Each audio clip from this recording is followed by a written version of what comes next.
Bonjour et bienvenue sur ma première vidéo en ligne sur YouTube. Vous avez été plusieurs sur Instagram à me demander un petit peu ce qu'il fallait au début pour commencer à travailler.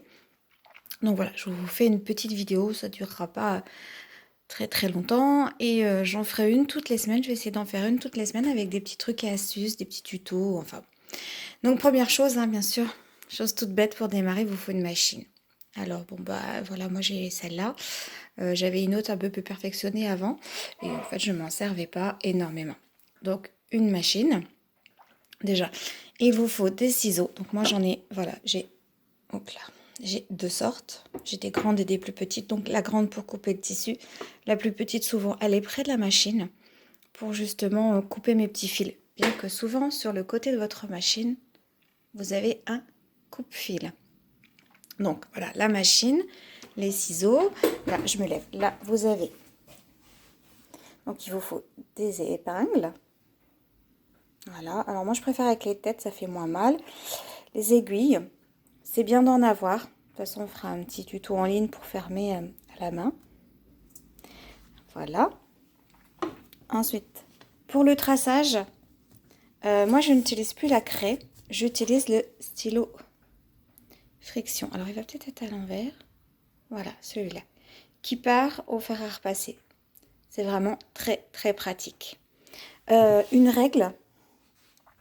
Alors, on peut travailler ou avec une règle ou avec le mètre ruban.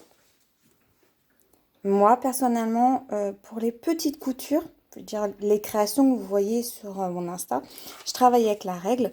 Dès que je fais un vêtement, par contre, je travaille avec le mètre ruban qui est souvent hop, autour de mon cou. Et surtout, un fer à repasser. Oui, alors là, vous allez voir, je sais pas, vous connaissez peut-être pas. Ça, c'est un tout petit fer à repasser, ça s'appelle une Jeannette. Là, j'ai une un peu plus grande. Mais c'est très rare que j'utilise ma grande table dans mon atelier parce que comme vous le voyez, il est tout petit, j'ai pas beaucoup de place. Donc voilà, une petite table à repasser ou une grande, n'importe, à faire, la machine, les ciseaux, voilà. Donc ça, c'est déjà la base. Ensuite, il vous faut le fil. Donc, bon après je vais vous faire voir sur ma surjeteuse, ça sera plus simple. Moi, j'utilise des gros cônes comme ça. C'est économique. Voilà, et franchement, je prends ceux du Lidl. Celui-là, c'est peut-être pas un du Lidl, mais sinon je prends ceux du Lidl. Et c'est pas pour faire de la pub, mais j'ai pas de souci de fil qui casse, de fil qui fait des boucles, ni rien.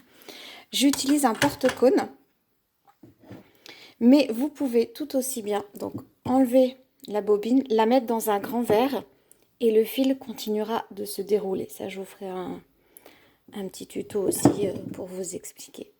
Voilà, ça on va dire vraiment c'est les premières bases de ce qu'il vous faut pour démarrer.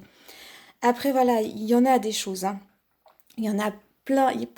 Après vous allez avoir tous les pieds de biche là qui vont être fournis avec votre machine. Il y a tellement de choses, voilà, des petits accessoires.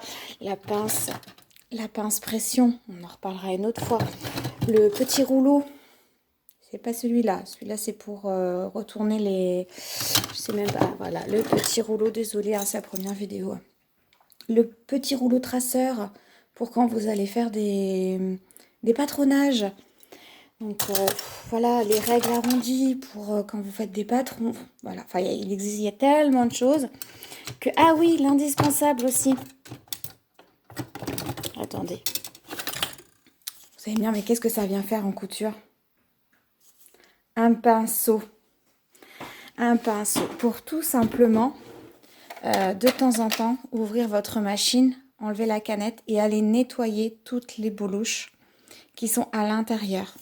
Et pareil, hein, je vous ferai une vidéo pour vous expliquer comment enlever tout ça, comment nettoyer votre machine. Donc voilà, bon bah c'était le premier tuto. Peut-être pas le meilleur, mais bon, c'était déjà pour vous donner un premier abord du matériel qu'il vous faut.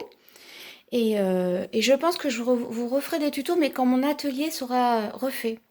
Parce que voilà, je dois refaire mon atelier parce que voilà, il est pas très agréable pour travailler. Là, je manque beaucoup de place, donc voilà. Donc là, je vais finir. J'étais en train de travailler sur vos commandes quand je me suis dit Tiens.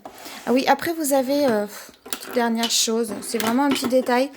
Mais pour démarrer, c'est pas vraiment important. Donc moi, je m'étais fait un petit panier. C'est le premier petit panier en crochet que je m'étais fait, donc on regarde pas.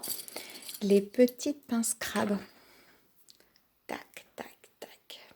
C'est aussi très pratique pour les tissus comme le simili-cuir ou la soie ou les choses, le satin. Quand on les épingle, il y a souvent le marquage de l'aiguille qui reste, alors qu'avec ça, pas du tout. Et c'est vrai que je travaille de plus en plus avec ça aussi parce que ça tient bien le tissu et qu'on enlève au fur et à mesure. Donc voilà, si vous avez des questions, n'hésitez pas. C'est petit nounours que j'avais fait il y a quelques temps pour poser les épingles. Mon petit cœur. Et voilà, on fera un premier tuto ensemble quand je saurai un petit peu mieux me servir de la vidéo YouTube. Voilà, bon, je vous fais des gros bisous, je vous souhaite une bonne fin d'après-midi et n'hésitez pas à me poser des questions. Au revoir.